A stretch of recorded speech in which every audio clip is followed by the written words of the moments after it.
Today in court, Mike Mupinga, the man whose Pitbull cross mauled and killed another man, finally showed up before a magistrate. And here is what happened. He abandoned his bail application for now. But that's not the shocker. The real twist today came from the victim's own family. The father of the deceased told prosecutors that he now wants the culpable homicide charges against Mike Mupinga dropped, and he wants Mike Mupinga released from prison because, in his words, the families have resolved it between themselves. Taura side redu pandaona kuti zvakaitika munhu wese anongofa, munhu wese ane nzira yake. Saka side rangu randati zvichibvira angangobuda hake. Side rangu angangobude isusu pamuregerera tina chetinacho. Tikangobatana mudzimara kuita kwatakaita tinawo vachitikozva vakatipa kubatsirisawo panhamo.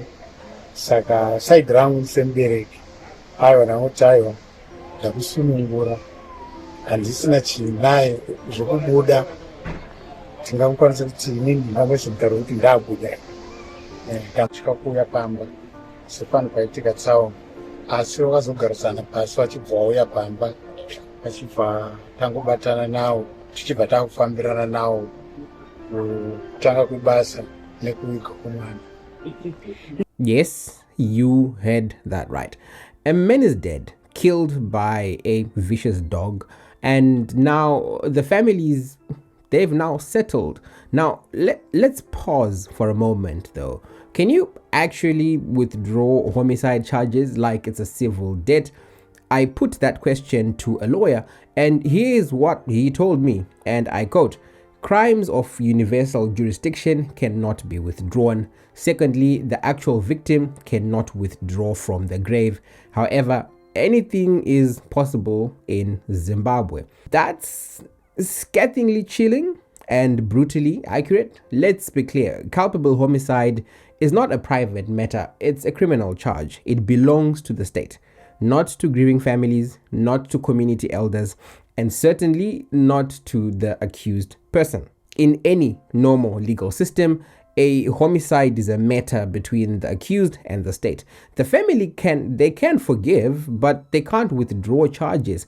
But then again, this is Zimbabwe, where sometimes influence, money, and connections do override justice. So it does happen. The prosecutors, though, to their credit, they say the matter is still proceeding.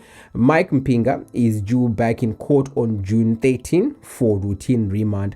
In the past, when we had the Ola 7 and Mdiwa issue, the NPA did stress to people that complainants cannot withdraw. It's up to the NPA to withdraw.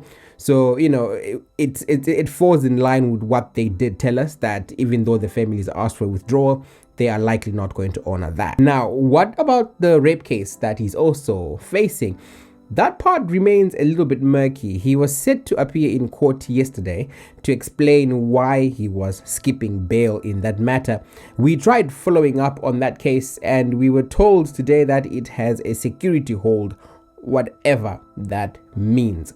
And the system isn't exactly known for transparency when it comes to prosecuting the well-connected. So here's sort of where we are. A man is dead, brutally killed.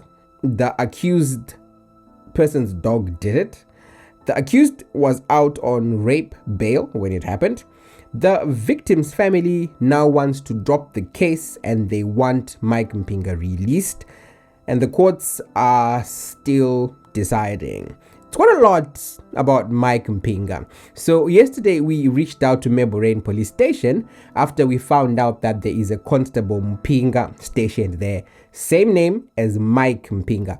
We interviewed Constable Mupinga, and he says he's not related to Mike in any way or form. It's just similar surnames, and he says he hasn't been personally involved in any of his cases.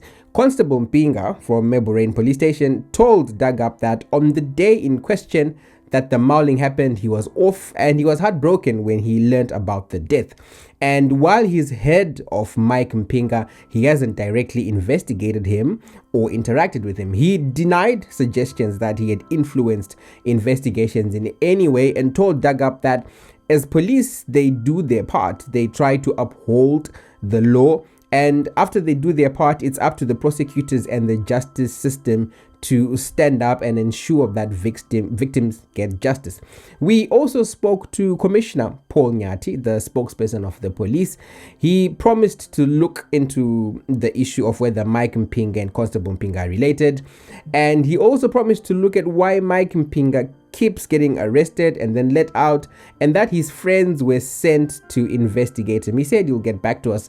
We'll update you when he does. It raises a bigger question though. Whose justice is this? Because if powerful suspects can appear in court when and where they feel like, then justice in Zimbabwe isn't broken, it's being bought. We'll keep tracking this case because justice delayed or quietly dismissed is justice denied. I'm Maynard and this is Dug Up.